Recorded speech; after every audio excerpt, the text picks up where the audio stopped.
안녕하세요. 출근길 3분 노동법 전경국 노무사입니다. 오늘의 주제는 신탁회사 직원의 뇌출혈 산재 승인 사건으로 우리가 일반적으로 알고 있는 과로 인정 기준에 해당하는 그 한 주 평균 근로시간이 60시간보다 적고, 더 나아가서 한 주 평균 근로시간이 52시간의 그 기준보다 더 적은 상황임에도 불구하고 업무부담 가중요인과 발병 전 다양한 이슈 사항들을 강조한 결과 최종 산재 승인 받은 최근 사례에 대해서 설명드리는 시간을 가져보도록 하겠습니다.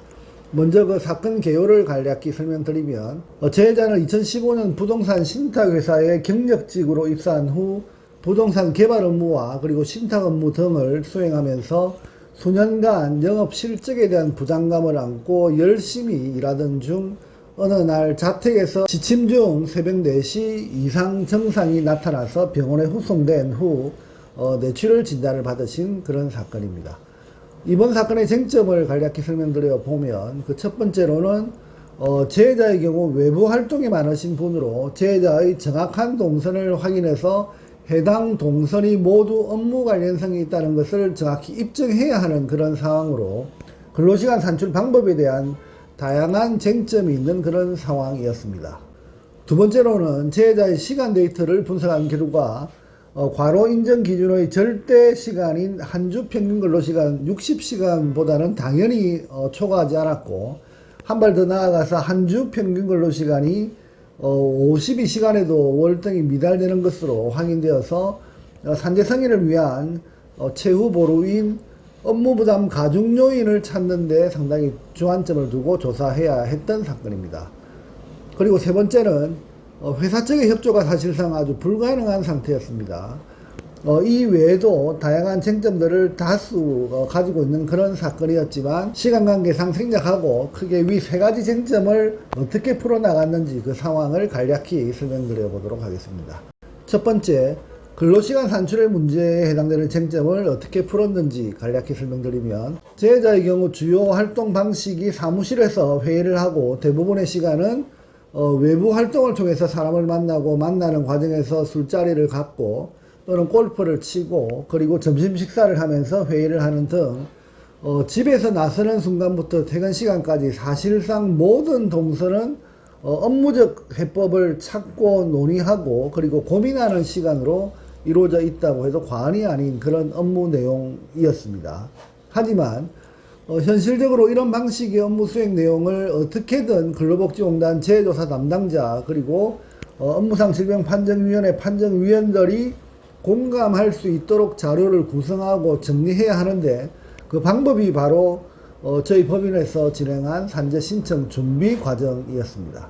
우선 시간 분석을 위해서는 보시는 바와 같이 엑셀 테이블에 재해자의 발병 전 12주간의 모든 동선을 증명할 수 있는 그 자료를 확보해서 하루하루씩 올려놓기 시작했고, 그 동선을 따라서 어떤 목적으로 이동하고 그리고 식사하고 그리고 업무 활동을 했는지 등에 대해서 하나씩 날짜별로 기록하기 시작했습니다. 이 작업은 아주 지루하고 지치기 힘든 작업이지만, 이러한 작업이 제대로 되지 않으면 사실상 해결이 불가능한 사건임을 알고 있기 때문에 빈틈없이 진행했던 그런 작업입니다. 이처럼 재해자의 발병 전 12주간의 모든 동선을 확인해서 정리해도 안타깝게도 한 주 평균 근로시간은 52시간에 미달하는 49시간대에 머물러 있었고, 따라서 이제 해야 하는 그 작업은 업무 내용의 분석이다 라고 하는 생각으로 업무부담 가중요인 분석 작업을 추가로 진행했습니다.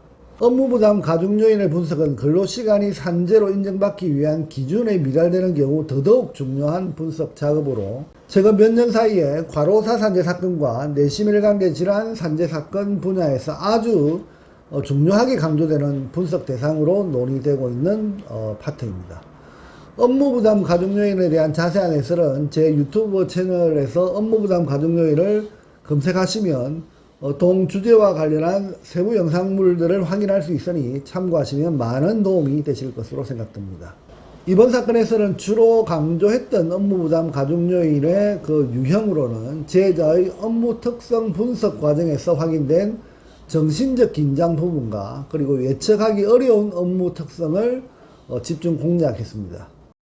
다행히도 제자분의 진술을 통해서 업무 분석이 보다 세밀하게 전개될 수 있었고, 그 결과 정신적 긴장에 대한 업무 내용과 그리고 예측하기 어려운 업무 특성 분야를 조금 더 세밀하게 조사하고 정리할 수 있어서 많은 도움이 되지 않았나 그렇게 생각합니다.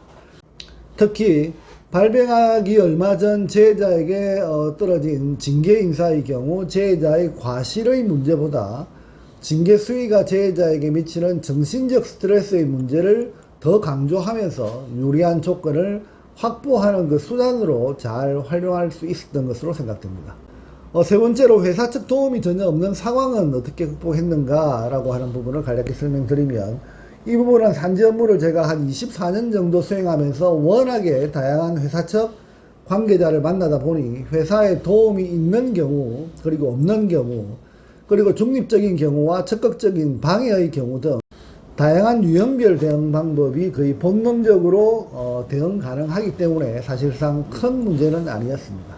물론 제자 업무 내용에 대한 자세한 진술이 확인되는 상황이었기 때문에 더더욱 회사 측의 도움 여부는 큰 문제가 되지 않았다라고 볼 수 있겠습니다. 이번 사건은 통상적인 과로사 산재 사건에서 중요하게 다뤄지는 만성과로 인정기준 근로시간에 미달되는 사건으로 상당히 난이도가 높은 유형의 사건이었습니다.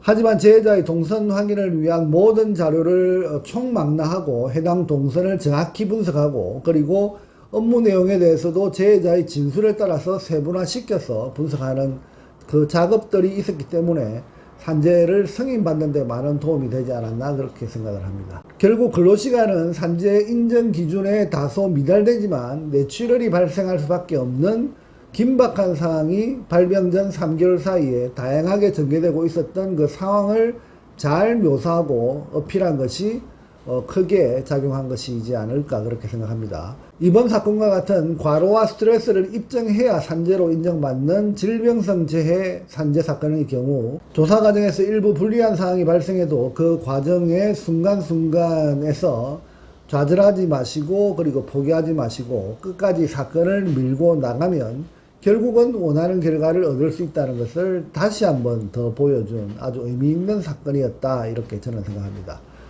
오늘은 신탁회사 근로자의 뇌출혈 산재 사건으로 근로시간이 만성과로 인정 기준에 다소 미달되어도 업무 내용에 대한 정확한 분석으로 결국 산재로 승인받은 그 사례에 대해서 설명하는 시간을 가져봤습니다. 감사합니다.